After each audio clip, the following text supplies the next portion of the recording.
जय हिंद दोस्तों, defence diary के अंक में आपका स्वागत है। मैं हूं मंजित नेगी। डिफेंस डायरी के अंक में बात एक और महायोद्धा की, एक ऐसे महावीर की जिसने अपनी वीरता से भारतीय सेना के इतिहास में एक नया सुनहरा पन्ना जोड़ा।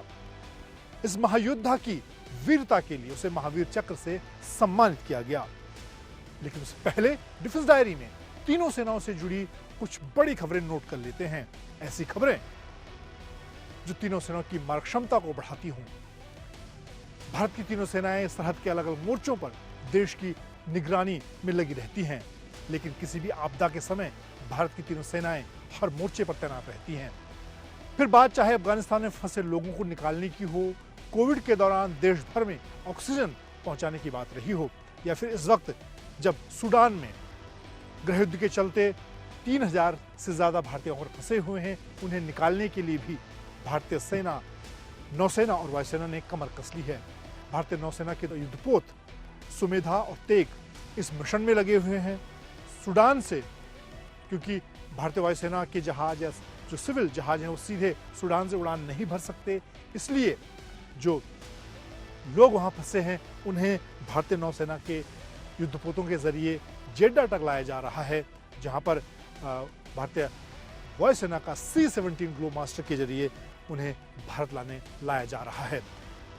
अभी तक जो भारतीय नौसेना का सुमेधा युद्धपोत है उसके जरिए लगभग 270 से ज़्यादा लोगों को लाया जा चुका है। और इसी तरह से भारतीय वायुसेना ने भी अपने बड़े ट्रांसपोर्ट एयरक्राफ्ट C-17 ग्लोबमास्टर को इस मिशन में लगाया है, जिसमें 300 एक बार में 300 से ज़्यादा लोगों को लाया जा रहा है। तो इस तरह से भारतीय नौसेना और वायुसेना अगले कुछ दिनों में सूडान में फंसे लगभग 3000 से ज्यादा लोगों को लाने के मिशन में दिन और रात जुट गई है। एक और बड़ी खबर की बात कर लेते हैं। हाल में ही भारतीय सेना की कमांडर कॉन्फ्रेंस खत्म हुई। ये साल 2023 की पहली कमांडर कॉन्फ्रेंस थी और इस दौरान भारतीय सेना ने कुछ बड़े कदम उठाए, खासतौर से ऐसे महत्वपूर्ण कदम जो इस वक्त भारतीय सेना के सामने जो युद्ध की चुनौतियां हैं उससे निपटने में उसकी मदद करेंगे। खासतौर से साइबर ऑपरेशन और सपोर्ट विंग, यानी कि साइबर के मोर्चे पर भारतीय सेना के सामने जो चुनौतियां हैं उससे निपटने के लिए इस विंग को एक्टिव किया गया है, इसका गठन किया गया और तेजी से इस पर काम होगा, जिसके जरिए खासतौर से चीन साइबर के मोर्चे पर भारत के खिलाफ जिस तरह की चुनौती पैदा कर रहा है और इस वक्त देश और दुनिया के युद्ध हालात के बीच साइबर के मोर्चे पर, आर्टिफिशियल इंटेलिजेंस के मोर्चे पर जिस तरह की चुनौतियां हैं उससे निपटने के लिए cyber operation and support wing के काम को आगे बढ़ाया जा रहा है। इसी तरह से अगर इक्विपमेंट की बात करें तो जो आधुनिक और लीस्ट टेक्नोलॉजी से जुड़े उपकरण हैं, बात चाहे लॉजिस्टिक ड्रोन्स की जाए, एंटी ड्रोन इक्विपमेंट की जाए, ऐसे क्योंकि इस वक्त सरहद पर जो चुनौतियां हैं उसमें ड्रोन और एंटी ड्रोन सिस्टम काफ़ी एक्टिव हैं।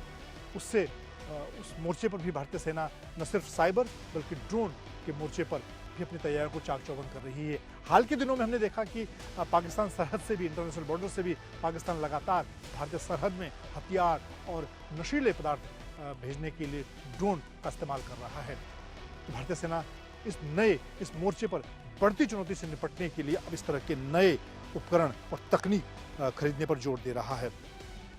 एक और खबर की बात करते हैं। ये पहला मौका है जब भारतीय वायुसेना की एक fighter pilot squadron leader Shivangi Singh France में युद्धाभ्यास के दौरान लड़ाकू विमान पर उड़ान भरेंगी। वो पहली ऐसी लड़ाकू पायलट हैं जो राफेल लड़ाकू विमान पर उड़ान भरेंगी और वह फ्रांस में होने वाले युद्धाभ्यास के दौरान वो देश की पहली महिला पायलट हैं जो इस युद्धाभ्यास में अपने करतब दिखाएंगी और दुनिया भर की बेहतरीन वायुसेना के लड़ाकू विमानों के साथ, फाइटर पायलट के साथ अपनी काबिलियत का लोहा मनवाएंगी। भारतीय वायुसेना में अब जो महिलाएं हैं, जो महिला अधिकारी हैं, वो सुखोई, राफेल और दूसरे लड़ाकू विमान भी उड़ा रही हैं। लगातार न सिर्फ भारतीय सेना, नौसेना बल्कि वायुसेना युद्ध के मोर्चों पर और ख़ासतौर से लड़ाकू विमान उड़ाने में भी के मोर्चे पर महिलाओं को मौका दे रही है। फाइटर पर शिवांगी सिंह की बात की जाए, उन्होंने मिग 21 बाइसन से अपनी उड़ान शुरू की थी, उस पर उन्होंने अपनी ट्रेनिंग की थी और उसके बाद अब वो पहली बार फ्रांस में होने वाले युद्धाभ्यास में हिस्सा ले रही हैं। डिफेंस डायरी में बात अब भारतीय सेना के एक ऐसे पैरा कमांडो की जिसने 1971 के युद्ध में दुश्मन के छक्के छुड़ाए। हम बात कर रहे हैं ब्रिगेडियर विजय कुमार बेरी। पाकिस्तान के खिलाफ राजस्थान सरहद पर दुश्मन के इलाके में घुसकर स्पेशल ऑपरेशन को अंजाम दिया। उनकी वीरता के लिए उन्हें महावीर चक्र से सम्मानित किया गया। विजय कुमार का जन्म पंजाब प्रांत के अमृतसर जिले में हुआ। साल 26 जून 1938 को उनका जन्म हुआ और उसके बाद उन्होंने उत्तराखंड के नैनीताल में शेरवुड स्कूल में अपनी पढ़ाई की। एनडीए में शामिल हुए। 7 जून 1959 को उन्हें भारतीय सेना की पैराशूट रेजिमेंट में कमीशन मिला। एक पैरा कमांडो के तौर पर वो भर्ती हुए। अलग अलग जगह उनकी तैनाती रही और बाद साल 1971 की जब पाकिस्तान के खिलाफ युद्ध के मोर्चे पर उन्हें दुश्मन के खिलाफ मोर्चा संभालने का मौका मिला। पैराशूट रेजिमेंट की 4th बटालियन में पैरा कमांडो के तौर पर कमांडिंग ऑफिसर के तौर पर उनकी तैनाती थी। वो अपनी यूनिट को कमांड कर रहे थे और उन्हें राजस्थान से लगने वाली पाकिस्तान सरहद पर मोर्चा संभालना था। दुश्मन को पीछे खदेड़ना था। उसके खिलाफ एक बड़े ऑपरेशन की जिम्मेदारी उन्हें दी गई। 26 दिसंबर को पाकिस्तान ने सेंट ड्यूड के नाम से एक बड़ा आक्रमण भारतीय सेना के खिलाफ किया। भारतीय से सीमा के अंदर करीब 500 से 600 मीटर तक अंदर घुसने में वो कामयाब हुए। पाकिस्तानी सैनिकों ने खासतौर से अपने तोपखाने की मदद से, बड़ी तोपों की मदद से भारतीय सरहद में घुसने की कोशिश की। कुछ हद तक उन्हें कामयाबी मिली और इस बीच जब पाकिस्तानी सेना तोपखाने और बड़ी आर्टिलरी गन की मदद से लगातार अंदर घुस रही थी और इस बात का खतरा था कि वो राजस्थान सरहद के अंदर घुसकर भारतीय से सीमा में एक बड़े कब्जे को अंजाम दे सकते हैं, ऐसे मुश्किल समय में भारतीय सेना ने पैराशूट कमांडो की मदद दी। पैराशूट रेजिमेंट को और बुलाया गया और उस वक्त कर्नल विजय कुमार बेरी की यूनिट को, यानी कि 4th जो कंपनी थी, उनको इस बात की जिम्मेदारी दी गई कि वो दुश्मन के खिलाफ एक बड़े ऑपरेशन को अंजाम दें, उन्हें पीछे खदेड़ने का काम करें।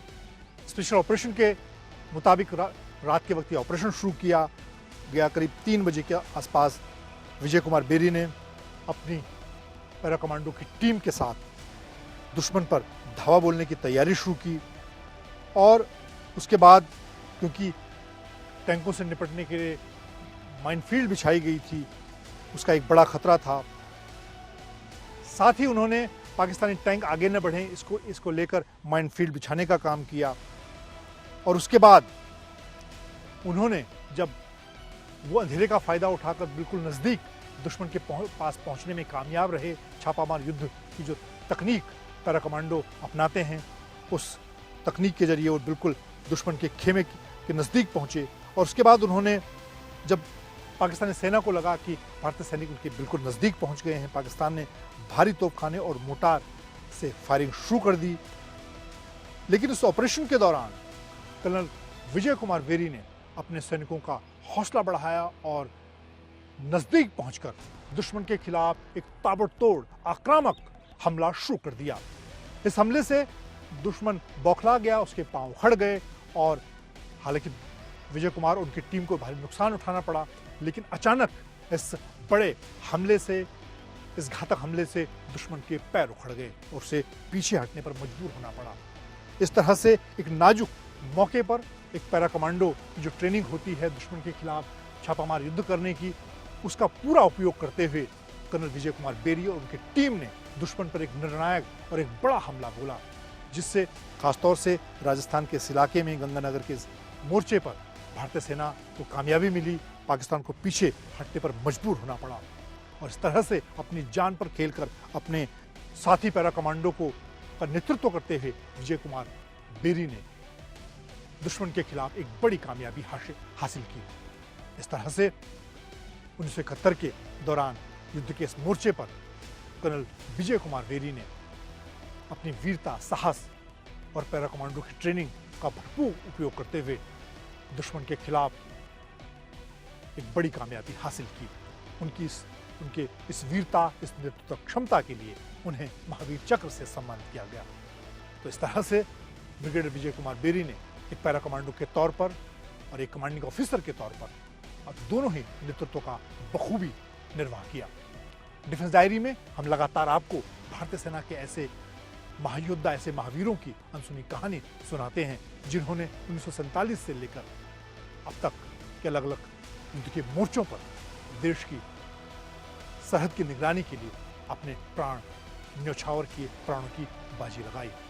जय हिंद।